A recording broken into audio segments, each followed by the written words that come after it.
मध्य प्रदेश के गृह एवं जेल मंत्री डॉक्टर नरोत्तम मिश्रा इस वक्त प्रेस से चर्चा कर रहे हैं। चलिए आपको सीधे लिए चलते हैं।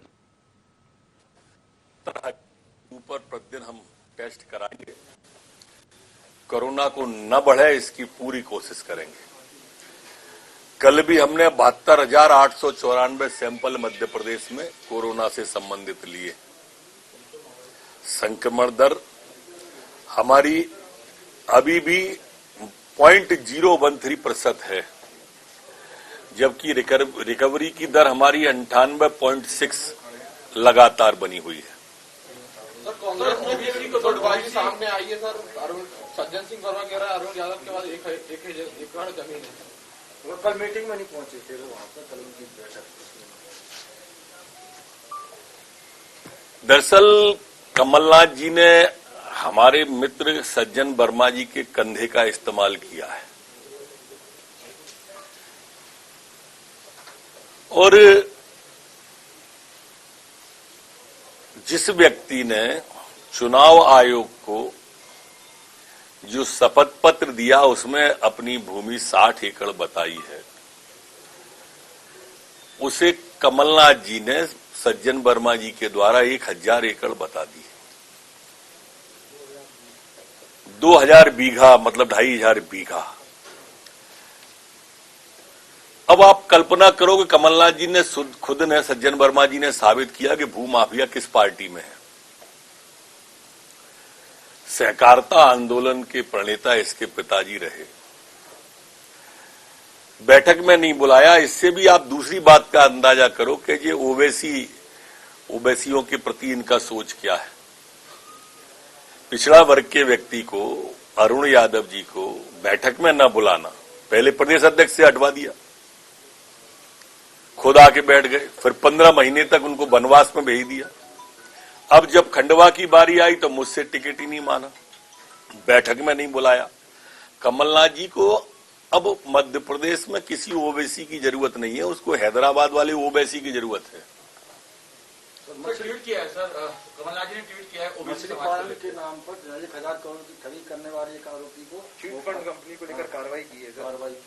मध्य प्रदेश में चिट फंड कंपनी को लेकर कार्रवाई जारी है। चिट फंड कंपनी हो या दूसरी कंपनियां जो गरीब का पैसा जमा कर लेती हैं वो हो, कोई भी हो, मध्य प्रदेश में हम किसी को भी छोड़ेंगे नहीं। गरीब के साथ लूट बर्दाश्त नहीं होगी।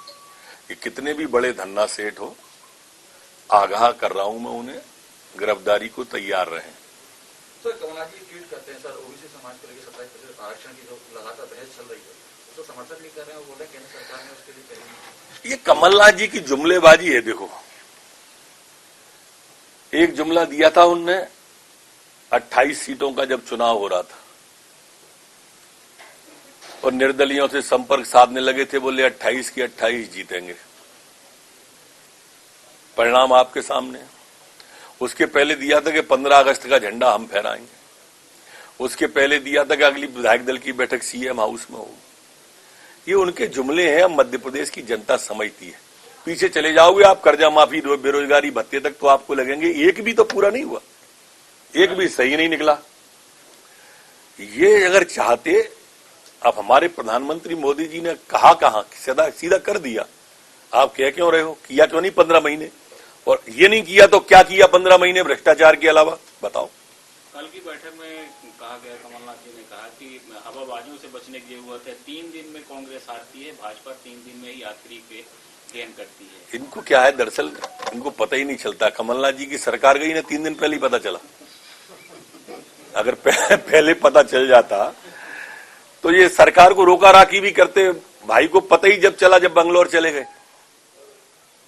दिक्कत क्या आ रही है ओबीसी को आरक्षण देने में? क्योंकि सारी की सारी इतना दोषपूर्ण इन्होंने वो बनाया, इतना। हम तो मध्य प्रदेश के अंदर आप देखो, तीनों मुख्यमंत्री हमारे पिछड़े वर्ग से हैं। माननीय उमा भारती जी, माननीय बाबूलाल गौर जी, माननीय शिवराज सिंह चौहान जी।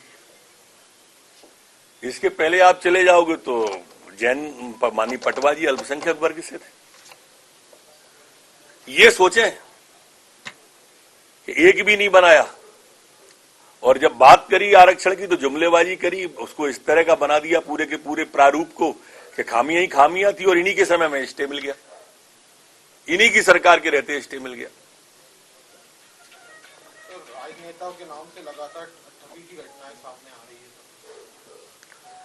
देखिए, ये कुछ इस तरह के समाज के अंदर अनवांछित लोग होते हैं जो इस तरह के प्रयास करते हैं, पर लगातार सब पकड़ में आएंगे, कोई नहीं बचेगा और सब पे कार्रवाई होगी। सर, उपचुनाव में हारे हुए बूथों पर ज्यादा फोकस रहेगा सर, ये बीजेपी का है, हारे हुए बूथों पर ज्यादा फोकस रहेगा, संगठन का फोकस नहीं, हम तो पेज प्रभारी तक चिंता करते हैं, ग्रॉस रूट तक भारतीय जनता पार्टी का कार्यकर्ता है, वो लोग ज्यादा चिंता करें। इसकी जो ट्विटर और पेपर पे काम चला रहे हैं पार्टियों का,